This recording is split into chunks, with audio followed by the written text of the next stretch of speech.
பயங்கரவாதிகளை ஒடுக்குவதற்காக இந்திய அரசு நேற்று நள்ளிரவு 12 மணிக்கு மேல் எடுத்த நடவடிக்கையை உலகமே பாராட்டுகிறது. இந்தூர் மாவட்ட அதிமுக முழுமனதோடு பாராட்டுகிறது.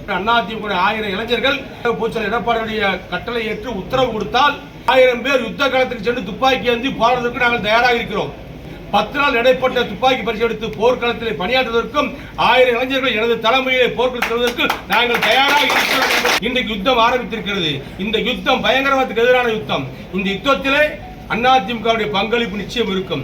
50,000 கோடிக்கு வருமானத்தை கூட்டியிருக்காங்க. சாராயத்தில் ஏற்றத்தாழ்வு இல்லாமல் பொருளாதார வேறுபாடு பாகுபாடு பார்க்காமல் நகைக்கடை ரத்து பண்ணியிருக்காங்களா?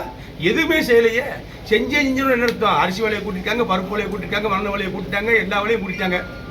எடப்பாடி ஆட்சியுடைய சிறப்பையும் ஸ்டாலின் ஆட்சியுடைய கஷ்டகாலத்தை எண்ணிப்பார்கள், பிரித்து பாருங்கள், பகுத்து பாருங்கள். அப்போது தெரியும் ஸ்டாலின் சொல்வது பொய்யா, அதிமுக சொல்வது பொய்யான்னு. ஸ்டாலின் சொல்வது அத்தனை பொய். இது நாட்டினுடைய பிரதமர் மோடி அவர்கள் எடுத்திருக்கின்ற எல்லோராலும் ஏற்றுக்கொள்ளக்கூடிய ஒரு அற்புதமான நடவடிக்கை. பகல்காம் என்ற ஒரு அற்புதமான இடத்திலே காஷ்மீரிலே நம்ம நாட்டில் போய் இருந்த அப்பாவிகளை அநியாயமாக சுட்டுக் கொண்ட பயங்கரவாதிகளை ஒடுக்குவதற்காக இந்திய அரசு நேற்று நள்ளிரவு 12 மணிக்கு மேல் எடுத்த நடவடிக்கையை உலகமே பாராட்டுகிறது. இந்தியாவில் உள்ள அத்தனை பேர் பாராட்டுகிறார்கள். நாங்கள் முழுமையாக பாராட்டுகிறோம். விருதுநகர் மாவட்ட அதிமுக முழுமனதோடு பாராட்டுகிறது. அவருடைய நடவடிக்கையை மோடி எடுத்த ஐயா அவர்கள் எடுத்த நடவடிக்கையை முழு மனதோடு பாராட்டுகிறோம்.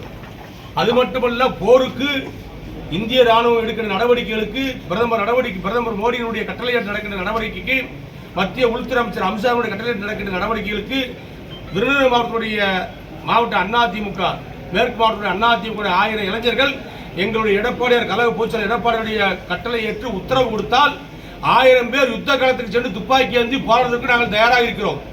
போர்க்களத்தில் துணை உதவி செய்வதற்கும் 10 நாள் இடைப்பட்ட துப்பாக்கி பரிசு எடுத்து போர்க்களத்தில் பணியாற்றுவதற்கும் 1000 இளைஞர்கள் எனது தலைமையிலே போர்க்களத்தில் செல்வதற்கு நாங்கள் தயாராக இருக்கிறோம் என்பதற்கும் இந்திய தேசம் என்ற உணர்வோடு நேதாஜி வழியில் வந்தவர்கள் நாங்கள். நேதாஜி சுபாஷனுடைய நெறிமுறையை பழக்கத்தை கடைபிடிக்கிற நாங்கள். இந்திய ராணுவத்தினுடைய முழு சுதந்திர வேட்கையை தெரிந்தவர்கள் நாங்கள் என்ற காரணத்தினால் இன்றைக்கு 50 ஆண்டுகளுக்கு பின்பு இன்றைக்கு யுத்த உத்தியை நடக்கிறது. இன்றைக்கு யுத்தம் ஆரம்பித்திருக்கிறது. இந்த யுத்தம் பயங்கரவாதத்துக்கு எதிரான யுத்தம். இந்த யுத்தத்திலே அதிமுகவுடைய பங்களிப்பு நிச்சயம் இருக்கும். அதிமுக தேசத்தின் மீது பற்று கொண்டவர்கள் என்பதற்கு அடையாளமாக யுத்த காலத்திற்கு தேவையான இளைஞர்கள் தேவையான சொன்னால் 1000 பேர்களை விருதுநகர் மாவட்டத்திலிருந்து, சிவகாசியிலிருந்து, ராஜபாளையத்திலிருந்து, சிலித்தூரிலிருந்து, இந்த மாவட்டத்திலிருந்து அழைத்து செல்வதற்கு நான் தயாராக இருக்கிறேன். ஆட்சியில எந்த வாக்குறுதி நிறைவேற்றல.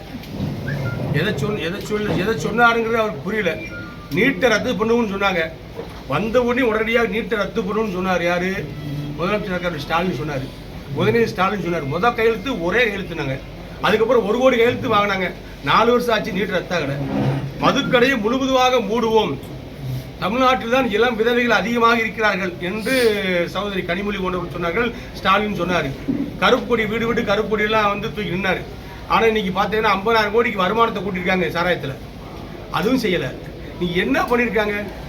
பள்ளியில் கல்லூரியில் படித்த மாணவருடைய கடன்களை ரத்து பண்ணியிருக்காங்களா? நகைக்கடை ரத்து பண்ணியிருக்காங்களா? ஏற்றத்தாழ்வு இல்லாமல் பொருளாதார வேறுபாடு பாகுபாடு பார்க்காமல் நகைக்கடை ரத்து பண்ணியிருக்காங்களா? எதுவுமே செய்யலையே. செஞ்சு என்ன அர்த்தம்? அரிசி விலையை கூட்டிருக்காங்க, பருப்பு விலையை கூட்டிருக்காங்க, மண்ண விலையை கூட்டிட்டாங்க, எல்லா விலையும் கூட்டிட்டாங்க. எல்லா விலையும் தாறுபாறாக போச்சு. கம்பி விலை, செங்கல் விலை, சிமெண்ட் எல்லாம் ஏறி போச்சு. எந்த விலை குறைஞ்சிருக்கு? 1000 ரூபா கொடுத்து என்ன செய்ய? 20,000 ரூபா எக்ஸ்ட்ரா செலவு வருது பட்ஜெட்டில் குடும்பத்துக்கு. ஒரு சாதாரண குடும்பத்தில் 1000 ரூபாய்க்கு வாடகைக்கு இருந்தவனுக்கு 4000 ரூபா கொடுக்க வாடகை. அதிமுக ஆட்சியில், எடப்பாடி ஆட்சியில் 10,000 ரூபா இருந்த போது குடும்பத்தை நடத்திக்கலாம். அதிகபட்சம் போனால் 15,000 இருந்த போதும். இன்னைக்கு 50,000 நேரத்தை குடும்பத்தை நடத்த முடியும். சாப்பாடு 3 நேரம் சாப்பிட முடியும். இல்லை ஒருவேளை சாப்பாடு தான். அந்த அளவுக்கு நிலைமை மாறி இருக்கு. எடப்பாடி ஆட்சியுடைய சிறப்பையும் ஸ்டாலின் ஆட்சியுடைய கஷ்டகாலத்தை எண்ணிப்பார்கள், பிரித்து பாருங்கள், பகுத்து பாருங்கள். அப்போது தெரியும் ஸ்டாலின் சொல்வது பொய்யா, அதிமுக சொல்வது பொய்யான்னு. ஸ்டாலின் சொல்வது அத்தனை பொய். எடப்பாடியார் சொல்லுவது அவர் நேர்மையான வார்த்தைகளை சொல்கிறார், உள்ளதை சொல்கிறார், நல்லதை செய்கிறார், உண்மையை சொல்கிறார், செய்தியை சொல்லுகிறார். அப்படிப்பட்ட தலைவன் தான் நாட்டை ஆள வேண்டும். ஸ்டாலின் மீண்டும் ஆட்சிக்கு வருவதற்காக பொய்யான வேஷங்களை புழுகு மூட்டைகளை அவிழ்த்து விடுகிறார். அது நடக்காது. நடக்கக்கூடிய வாய்ப்பு இனிமே கிடையாது. தமிழ்நாட்டு மக்கள் விழித்தெழுந்து விட்டார்கள். அருமையான சம்பட்டியடியை இந்த தேர்தல் அடிப்பார்கள். குறுப்பெயர்ச்சி அதிமுக ஏறுகட்டும், திமுகவுக்கு இறங்கட்டும். எந்த மக்கள் அடிச்சாண்டு கொடுத்துருக்காங்க? வீட்டில் போய் கேட்டு பார்க்க சொல்லுங்க, குக்கிராமத்தில் போய் கேட்க சொல்லுங்க, நகரத்தில் போய் கேட்க சொல்லுங்க. எல்லாரும் வருத்தப்பட்டு கிடக்குறாங்க. எல்லாரும் வருத்தப்பட்டு மனு வாங்கினாலும் என்னாச்சு? 1 கோடி பேர் மனு வாங்கல. மனு எங்க போச்சு? வேலை வாய்ப்பு கொடுக்க சொன்னாங்களே. ஒரு 3 லட்சம் பேருக்கு 4 லட்சம் பேருக்கு வேலை வாய்ப்பு தரனாங்களே. யாருக்கு வேலை வாய்ப்பு கொடுத்துருக்காங்க? எங்கே வேலை கொடுத்துருக்காங்க? பட்டதாரி பெண்கள் படிச்சு சும்மா இருக்காங்க, வேலைக்கு போக முடியல. பிஎட் முடிச்சவங்க, எம்எட் முடிச்சவங்க எல்லாம் வேலைக்கு போக முடியல. எந்த வேலையும் கிடையாது, எல்லாமே லாக் ஆகி கிடக்கு. அரசு ஊழியர்கள் கொதிச்சு போய் கிடக்காங்க. பழைய ஓய்வு திட்டத்தை கேட்டு போராடி அவங்க தான் ஓட்டு போட்டு ஜெயிக்க வச்சாங்க. அவங்க திட்டத்தை நிறைவேற்றல. அரசு ஊழியரும் பாதிக்கப்படுறாங்க, அரசாங்கத்துடைய ஆசிரியரும் பாதிக்கப்படுறாங்க, பொதுமக்களும் பாதிக்கப்படுறாங்க. மக்கள் சந்தோஷமா இருக்கான்னு சொல்லி இவர் சந்தோஷமா இருக்காரு. முதலமைச்சருடைய குடும்பம் சந்தோஷமா இருக்கு, அவருடைய வீட்டில் எல்லாரும் சந்தோஷமா இருக்காங்க. அது உண்மைதான். மற்றவங்க எல்லாம் வருத்தத்தில் இருக்காங்க. அதற்கு தகுந்த தக்க பதிலடியை 26 தேர்தல் முடிவு சொல்லும். அங்க போய் பட்டம் அமுக்கும் போது அவர் கண்ணுக்கு முன்னாடி ரெட்டல தான் தெரியும், எடப்பாடியார் தான் தெரிவாரு, முதலமைச்சர் எடப்பாடியார் வருவார். முடக்குவாதம், மூலம் உள்ளிட்ட நோய்களுக்கு சிறப்பு சிகிச்சை பெற ஸ்ரீவித்யா சித்தா மற்றும் வர்மா மருத்துவமனை, அரியலூர்.